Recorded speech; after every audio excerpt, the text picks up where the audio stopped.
Subscribe कीजिए fly yourself channel English को अपनी जुबान हिंदी में सीखने के लिए।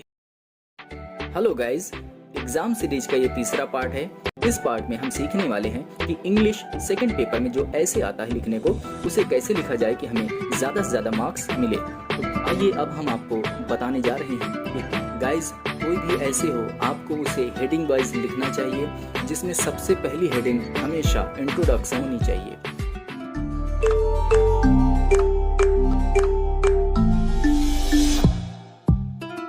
हेलो गाइस, एग्जाम सीरीज का ये तीसरा पार्ट है। पहले दो पार्ट में आप सीख चुके हैं कि किस तरह क्वेश्चन पेपर सॉल्व करना चाहिए और किस तरह से एप्लीकेशन और लेटर्स लिखे जाते हैं। तो इस वीडियो के बाद आप उन दोनों वीडियोस को भी ज़रूर देखें। अगर आप एग्ज़ाम की तैयारी कर रहे हैं तो आपकी काफ़ी हेल्प हो जाएगी।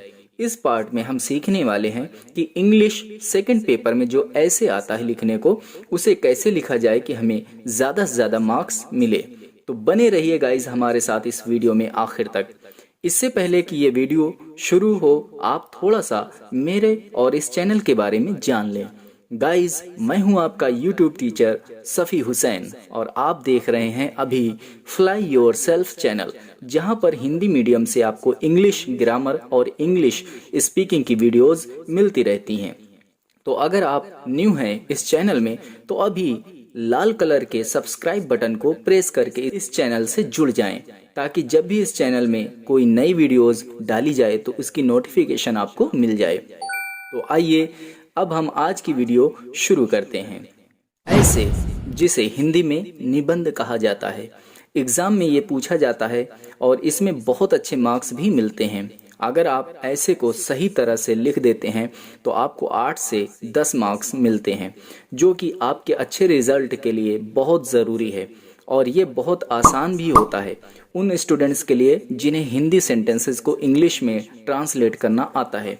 तो अगर आपको भी हिंदी वाक्यों को ट्रांसलेट करना नहीं आता है तो आप हमारे चैनल की प्लेलिस्ट में जाकर सीख सकते हैं, क्योंकि हमने बहुत ही आसान भाषा में हिंदी लैंग्वेज में इंग्लिश ग्रामर को सिखाया है, जिसे सीखकर आप किसी भी प्रकार के सेंटेंस इंग्लिश में ट्रांसलेट कर लेंगे। चलिए सबसे पहले हम अंतर समझते हैं उन दोनों तरह के स्टूडेंट्स के बीच का, जिसमें एक को हिंदी टू इंग्लिश ट्रांसलेट करना आता है और दूसरा टाइप के स्टूडेंट्स वो हैं जिनको हिंदी से इंग्लिश में ट्रांसलेट करना नहीं आता है। तो ऐसे में होता ये है कि जो सेकंड टाइप वाले स्टूडेंट्स हैं ना, उनको बहुत ज़्यादा मेहनत करनी पड़ती है और उन्हें रिजल्ट भी बहुत कम मिलता है। लेकिन वहीं पर जो फर्स्ट टाइप वाले स्टूडेंट्स हैं, जिन्हें हिंदी टू इंग्लिश ट्रांसलेट करना आता है, उन्हें मेहनत भी कम करनी पड़ती है और उन्हें रिजल्ट भी अच्छा मिलता है। क्योंकि जो फर्स्ट टाइप वाले स्टूडेंट्स हैं वो ऐसे को अपने शब्दों में लिख सकते हैं, जबकि सेकंड टाइप वाले स्टूडेंट्स जिनको ट्रांसलेशन नहीं आता है, उन्हें किसी भी ऐसे को याद करना पड़ता है। क्योंकि अगर वो उस ऐसे को अपने शब्दों में सोच भी लें तब भी उसको इंग्लिश में नहीं ट्रांसलेट कर पाएंगे। तो आपने देखा कि किस तरह फर्स्ट और सेकंड टाइप वाले स्टूडेंट्स में अंतर है। तो आप भी फर्स्ट टाइप वाले स्टूडेंट्स बनिए ताकि कम मेहनत में बेहतर रिजल्ट आप पा सकें। आइए अब हम आपको बताने जा रहे हैं कि किसी भी ऐसे को सही तरह से लिखने का तरीका क्या होता है, जिससे अगर आप वैसे ही लिखेंगे तो आपको 10 आउट ऑफ 10 मार्क्स मिलेंगे। तो देखिए गाइज, कई लोग ऐसे को एक स्टोरी की तरह लिखते हैं, तो कई लोग इसे लाइन बाय लाइन्स लिखते हैं, जो कि मेरे अनुसार रॉन्ग है। अगर आप 8th या इससे नीचे वाली क्लास के स्टूडेंट्स हैं तब तो आप लाइन बाय लाइन लिख सकते हैं, यानी आप किसी भी ऐसे को 8 से 10 लाइंस पर लिख सकते हैं। लेकिन अगर आप 9th या इससे ऊपर क्लास के स्टूडेंट्स हैं तब ये नहीं चलेगा, क्योंकि किसी भी निबंध को 8 से 10 लाइंस में लिखना बेसिक माना जाता है और आप 9th क्लास से हाई लेवल क्लास की कैटेगरी में आ जाते हैं, जहां पर आपको एडवांस्ड लेवल में लिखना चाहिए। एडवांस्ड लेवल क्या है, ये जानने से पहले मैं आपको बता दूं कि स्टोरी वाइज ऐसे लिखना क्या होता है, जिसके बारे में अभी थोड़ी देर पहले मैंने बोला था। तो गाइज, स्टोरी टाइप ऐसे उसे कहते हैं जो 8-10 लाइंस से कई गुना बड़ा लिखा होता है, लेकिन उसमें कोई भी हेडिंग नहीं होती है, बस A to Z लिखा हो। जबकि एडवांस्ड लेवल में हम स्टोरी की ही तरह इसे लिखते हैं लेकिन उसे सही तरह से हेडिंग वाइज लिखते हैं ताकि वो देखने और पढ़ने में अच्छा और इजी हो। तो आइए अब हम एडवांस्ड लेवल को भी समझ लेते हैं। गाइस, कोई भी ऐसे हो आपको उसे हेडिंग वाइज लिखना चाहिए, जिसमें सबसे पहली हेडिंग हमेशा इंट्रोडक्शन और सबसे लास्ट हेडिंग कंक्लूजन या माय ओपिनियन होनी चाहिए। इसके अलावा बीच में कम से कम 4 से 5 हेडिंग्स होनी चाहिए जो कि बेस होनी चाहिए उसी पर जिस पर आप ऐसे लिख रहे हैं। यानी ऐसा ना हो कि ऐसे तो आप लिख रहे हैं एक ग्रेट क्रिकेटर पर, लेकिन हेडिंग में आप लिख रहे हैं किसी पॉलिटिकल लीडर पर। और हेडिंग्स ऐसे ही कुछ भी नहीं होनी चाहिए, बल्कि मीनिंगफुल हेडिंग होनी चाहिए। हेडिंग आपके वो थोड़े से चावल के जैसे होते हैं जिसे बावर्ची खाना बनाते समय चखने के लिए खाता है, ये देखने के लिए कि चावल पक गए हैं या कच्चे हैं। ठीक ऐसे ही एग्जामिनर आपकी हेडिंग से पता कर लेता है कि आपने कितना अच्छा ऐसे लिखा होगा। तो अपनी हेडिंग को बहुत अच्छा और बहुत मीनिंगफुल लिखने का ट्राई करें। दूसरा ये कि हर एक हेडिंग के अंदर आपको कम से कम 3 से 4 और मैक्सिमम 7 से 8 सेंटेंसेस लिखना है।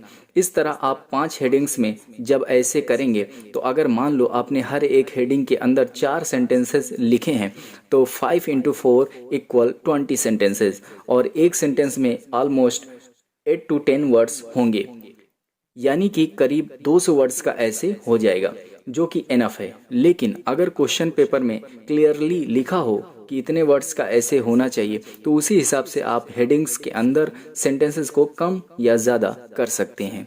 आई थिंक अब आपको समझ आ गया होगा कि किस तरह से हमें ऐसे लिखना चाहिए। लेकिन अब हम इसका प्रैक्टिकल भी करके आपको बताने वाले हैं। मान लीजिए कि हमें माई बेस्ट फ्रेंड पर एक ऐसे लिखने के लिए आया है, तो हम इसे इस तरह से लिख सकते हैं। तो माई बेस्ट फ्रेंड, इसमें हम सबसे पहले ऐसे में हेडिंग डालेंगे इंट्रोडक्शन की, और उसके अंदर हम लिखेंगे। अब हम इसे करके आपको दिखा रहे हैं, आप सेंटेंसेस सुनिए। Introduction.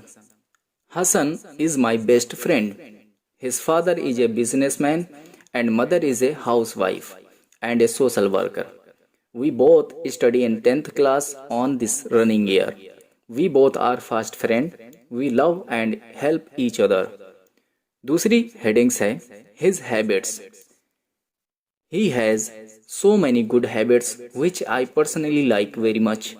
He always gets up early in the morning. He also does exercise for being fit. He never bunks the class.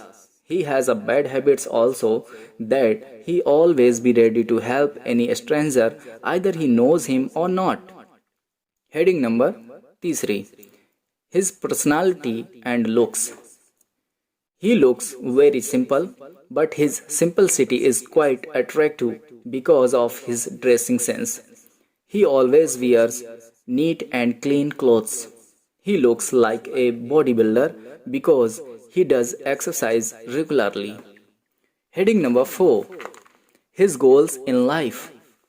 He always says to me that he wants to be a soldier so that he may serve our country. For achieving his goal, he does exercise every day and he runs for a 10 km every day. His favorite leader is a Chandrasekhar Azad and he wants to become like him, fearless soldier. Heading number 5. Importance of a friendship. According to me, friendship is a very good relation because everyone needs someone whom we share our happiness and grief.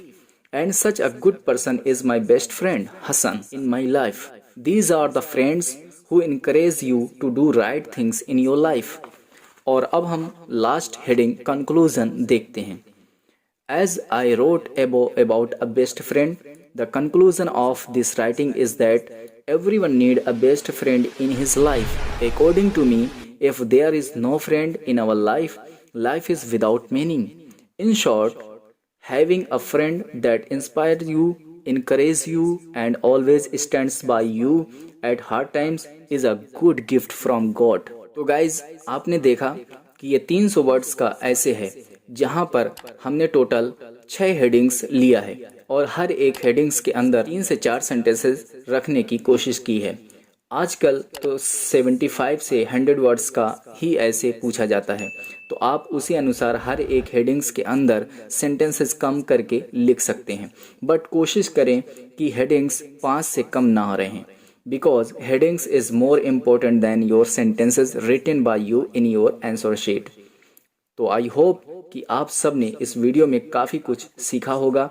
अगर आपको किसी और subject पर ऐसे समझना हो, या फिर ये जो मैंने अभी ऐसे आपको इसमें समझाया, अगर इसकी विद हिंदी आप समझना चाहते हो तो हम इसका दूसरा पार्ट भी ले आएंगे, अगर आप लोग कमेंट करेंगे। ये वीडियो ज़्यादा बड़ी ना हो, इसके लिए मैंने सिर्फ इंग्लिश में आपको ऐसे समझा दिया है। अगर आप विद हिंदी इसका जानना चाहें तो हम विद हिंदी भी इसका वीडियो अपलोड कर देंगे। तो गाइज, आप अपना टॉपिक हमें कमेंट करके बता सकते हैं, जिस टॉपिक पर भी आपको ऐसे चाहिए हो। जिस टॉपिक पर ज़्यादा कमेंट्स आएंगे हम उस पर भी एक प्रैक्टिकल वीडियो बना देंगे। चलिए फिर मिलेंगे गाइज किसी और नॉलेजेबल यूजफुल वीडियो के साथ। तब तक आप हमारे चैनल की प्लेलिस्ट में जाकर इंग्लिश ग्रामर सीखें, क्योंकि पढ़ेगा इंडिया तभी तो बढ़ेगा इंडिया। आगे बढ़ने से पहले आप सभी से रिक्वेस्ट है कि इस चैनल को सब्सक्राइब करें, ऐसी ही और वीडियोस देखने के लिए हमसे जुड़े रहें और देखते रहें।